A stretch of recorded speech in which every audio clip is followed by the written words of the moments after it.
Iran ने Kuwait के ऊपर अपनी फतेह 110 मिसाइल से एक और हमला किया है। दावा किया जा रहा है कि कुवैत के एयर डिफेंस सिस्टम ने अली अल सलेम हवाई अड्डे की तरफ आ रही ईरान की फतेह 110 मिसाइल को सफलतापूर्वक रोक लिया। हालांकि इस हमले में अमेरिका के कई सारे सैनिक घायल हो गए। रिपोर्ट्स में दावा किया जा रहा है कि जो मिसाइल का मेन हिस्सा था उसको इंटरसेप्ट कर लिया गया। मिसाइल का मेन हिस्सा टारगेट पर नहीं गिरा, लेकिन इंटरसेप्ट होने के बाद मिसाइल का जो मलबा नीचे गिरा उसमें कई सारे अमेरिका के सैनिक घायल हो गए। ईरान की फतेह 110 मिसाइल का वजन तकरीबन 500 किलो है। 5 क्विंटल मिसाइल को कुवैत ने इंटरसेप्ट कर तो लिया, लेकिन उसका मलबा जब गिरा तो एक हवाई पट्टी पर गिरा जहां पर अमेरिका के सैनिक मौजूद थे। कुछ ठेकेदार भी वहां पर थे। 5 अमेरिकी सैनिक घायल हुए, कुछ और लोग भी घायल हुए। साथ ही साथ वहां पर MQ-9 रीपर ड्रोन भी थे, वो भी नष्ट हो गए। ब्लूमबर्ग की रिपोर्ट के मुताबिक युद्ध शुरू होने के बाद से कुवैत के क्षेत्र में तकरीबन 1850 मिसाइलें ईरान दाग चुका है।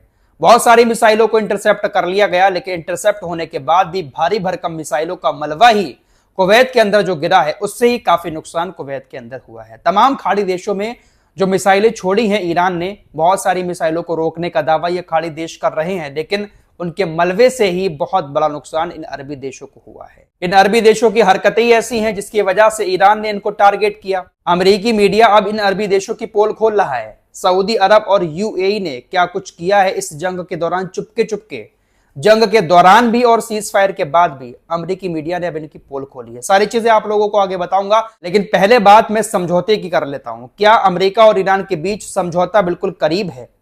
क्या अमेरिका और ईरान के बीच डील हो चुकी है? वैसे तो समझौते की चर्चाएं काफी दिन से हो रही हैं, लेकिन पिछले 2-3 दिन से काफी ज्यादा चर्चा इस बात की हो रही है। डोनाल्ड ट्रंप की तरफ से भी बड़े बड़े दावे किए जा रहे हैं कि हां, डील हो चुकी है, बस आखिरी सिग्नेचर की देर है।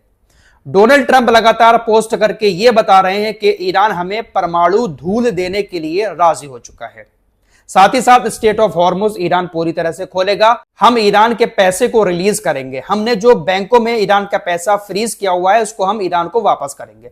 डोनाल्ड ट्रंप की तरफ से बाकायदा ये सारी चीजें पोस्ट करके बताई जा रही हैं, लेकिन ईरान की तरफ से अभी भी यही कहा जा रहा है कि डोनाल्ड ट्रंप की ये सारी बातें आधा सच है, आधा झूठ है। डोनाल्ड ट्रंप दुनिया को समझौते के बारे में जो बातें बता रहे हैं उसमें पूरी सच्चाई नहीं है।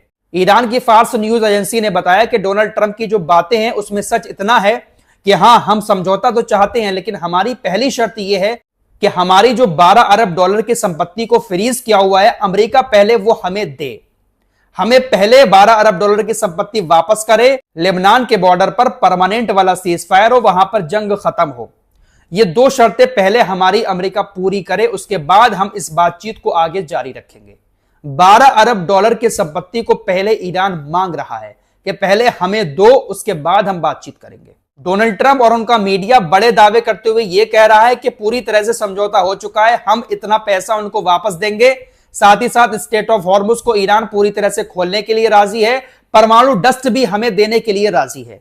इस तरह की बातें डोनाल्ड ट्रंप और उनकी मीडिया की तरफ से कही जा रही हैं, लेकिन हकीकत यह है दोस्तों, जिस तरह की समझौते को लेकर बड़ी बड़ी बातें डोनाल्ड ट्रंप की तरफ से दुनिया के सामने रखी जा रही हैं, उसमें आधा सच है और आधा झूठ है। डोनाल्ड ट्रंप ने दावा किया कि ईरान ने जो बारूदी सुरंगें समुद्र में बिछाई हैं, ईरान उसको भी हटाने के लिए राजी हो चुका है, और बहुत सारी बारूदी सुरंगें तो हमने खुद ही हटा दी हैं।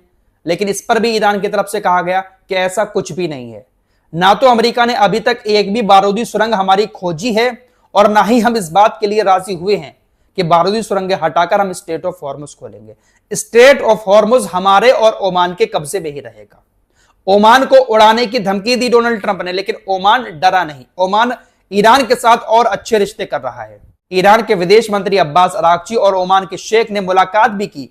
ईरान और ओमान और ज्यादा अपने रिश्तों को बढ़ा रहे हैं, व्यापारिक रिश्ते मजबूत कर रहे हैं। दरअसल ये स्टेट ऑफ हॉर्मुज जो है वो ओमान और ईरान के बीच में है, इसीलिए ईरान ओमान के साथ मिलकर स्टेट ऑफ हॉर्मुज में कोई भी कानून चलाना चाहता है। लेकिन अमेरिका ओमान को धमकी दे रहा है, लेकिन ओमान ट्रंप की धमकी से डर नहीं रहा है। कुल मिलाकर बात यह है कि अमेरिका और ईरान के बीच समझौते की कोशिशें बहुत हो रही हैं। ट्रंप की तरफ से दुनिया को हर घंटे में पोस्ट करके समझौते के बारे में बताया भी जा रहा है, धमकियां भी दी जा रही हैं, लेकिन असली हकीकत यह है कि ईरान तब तक राजी नहीं होगा जब तक ईरान अपनी शर्तों पर समझौता ना करे। ईरान ने कहा कि $12 अरब की संपत्ति आप हमें पहले दो। हमें आपके ऊपर बिल्कुल भी भरोसा नहीं है कि आप समझौते पर सिग्नेचर करवाने के बाद हमारी संपत्ति हमें वापस करोगे। हमारा पैसा हमें वापस करोगे, इसलिए आप पहले वापस दो, उसके बाद बातचीत करेंगे। फिलहाल अमेरिका और ईरान के बीच डील नहीं हो पाई है। आइए अब अरबी देशों की बात कर लेते हैं। देखिए, इस जंग के दौरान अरबी देशों को बहुत ज्यादा निशाना ईरान की तरफ से बनाया गया। हो सकता है कि काफी सारे लोगों को ऐसा लगता हो कि ईरान बेवजह इन अरबी देशों के ऊपर हमले कर रहा है। हमले तो अमेरिका कर रहा है ईरान के ऊपर, तो ईरान पलटकर इनके ऊपर हमले क्यों कर रहा है। देखिए, हमें ऐसा लग रहा था कि ईरान बेवजह इनके ऊपर हमले कर रहा है, लेकिन दोस्तों ईरान को यह बात अच्छे से मालूम है कि अमेरिका के साथ साथ ये अरबी देश भी कहीं ना कहीं ईरान को निशाना बना रहे हैं। अब इनकी पोल खुलना शुरू हो चुकी है। अमेरिकी मीडिया वॉल स्ट्रीट जर्नल एक बड़ी रिपोर्ट दुनिया के सामने पेश की है। वॉल स्ट्रीट जर्नल ने दावा किया कि जंग के दौरान और सीज फायर के बाद भी यूएई ने ईरान के ऊपर बहुत सारे गुप्त हमले किए थे। एक दो हमले की बात नहीं लिखी है यहां पर, वॉल स्ट्रीट जर्नल ने दर्जनों हमले की बात लिखी है कि यूएई ने गुप्त तरीके से जंग के दौरान भी और जंग के बाद भी ईरान के ऊपर हमले किए। सऊदी अरब ने भी हमले किए, लेकिन ईरान की तुलना में वो हमले बहुत कम थे। सऊदी अरब से बहुत कम हमले किए गए, लेकिन यूएई ने दर्जनों हमले गुप्त तरीके से ईरान के ऊपर किए। वॉल स्ट्रीट जर्नल ने लिखा कि सीज फायर भी हो गया, अमेरिका इजराइल ने हमले बंद कर दिए, लेकिन इसके बाद भी यूएई की तरफ से ईरान के ऊपर हमले जारी रहे।